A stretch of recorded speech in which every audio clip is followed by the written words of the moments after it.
let's talk PlayStation Portable, or Portal rather, not to be confused with the Portal, which is a standalone device, because the PlayStation Portal needs the PS5 to run. So it's not quite what consumers wanted in their own standalone PlayStation device. But, and this might be a hot take that not a lot of people agree with me on, I do love the PlayStation Portal. Granted, there are major issues, which we will get into. Now, first, I want to jump into some comparisons with PlayStation Remote Play. I have apps on my phone, on my iPad. I do it remotely, testing and playing the PlayStation on those devices. And I even have a backbone that I can connect to my iPhone and play remotely.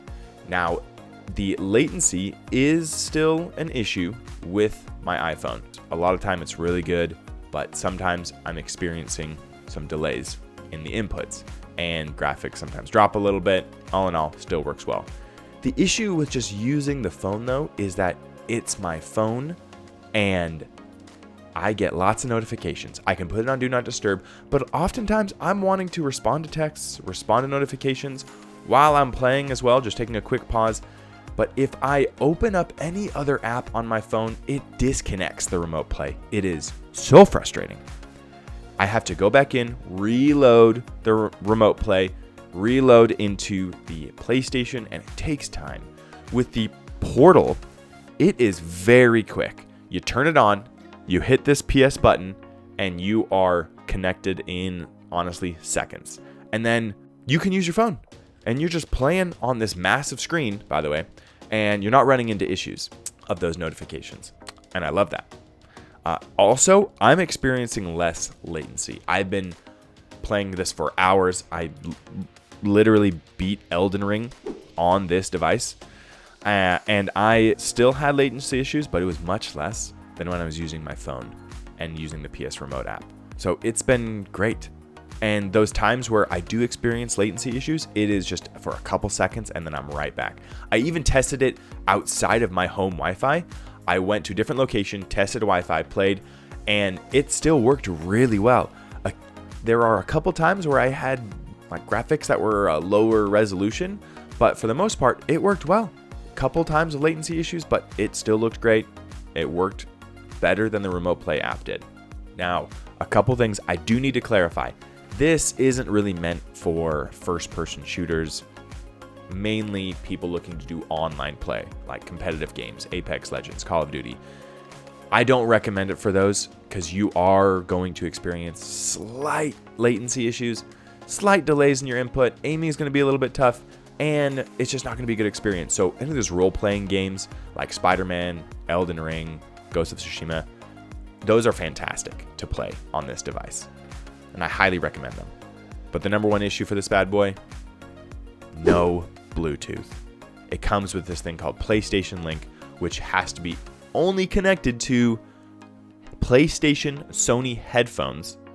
And granted, there will be companies that will create headphones that can connect to that type of software. Sadly, it is terribly anti-consumer friendly.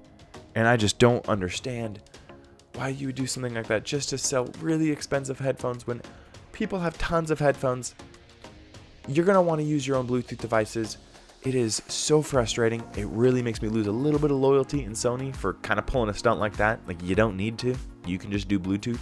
Join the rest of the world in being friendly to your consumers. So, regardless of that, I still plugged in my headphones circa 2009 and still gamed. And I very much enjoyed it. For someone like me, this device is perfect because the TV is sometimes being used and I can just play on the go anywhere in my house or in other locations. And you have to keep your PS5 on or in rest mode, and it works great. It turns it on and you can just jump into any game fairly quickly. Granted, it is not for everyone. Not everyone is going to have a need for this device. However, if you're doing mobile gaming, if you're doing remote play, if you're buying those backbones like I did, those are still $100. But for this thing, $100 more, $200, you're getting a large screen and you're getting the DualSense controller, which, let me tell you, I love the DualSense controller. There are slight differences in this than a normal DualSense controller, which a lot of people probably didn't even notice. For instance, the joysticks. They are a little bit different. They're a little smaller. Feels like a little bit different material. Granted, it's not going to really affect your gameplay. It's been great, but for someone who does a lot of online FPS games, I did notice that it was slightly different. But again, I'm not playing online first-person shooters on this, so it didn't really bother me. And then last, it comes with a cable.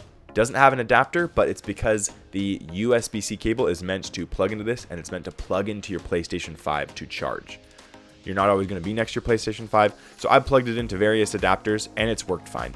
And it's charged this thing just fine. I haven't run into any issues. But that's it. That's the PlayStation Portal. Those are my thoughts. I love it. It's not for everyone, so I would do some research and see if this is right for you. But thanks for tuning in. Please go and watch any of my other videos. I have a lot of tutorials on there. You may not need answers for those in those tutorials, but like whatever, watch them. There's some good stuff in there. You want to connect a PlayStation controller to your PC? I got tons of videos about that. Doesn't matter. Anyway, thanks for tuning in. You're all great.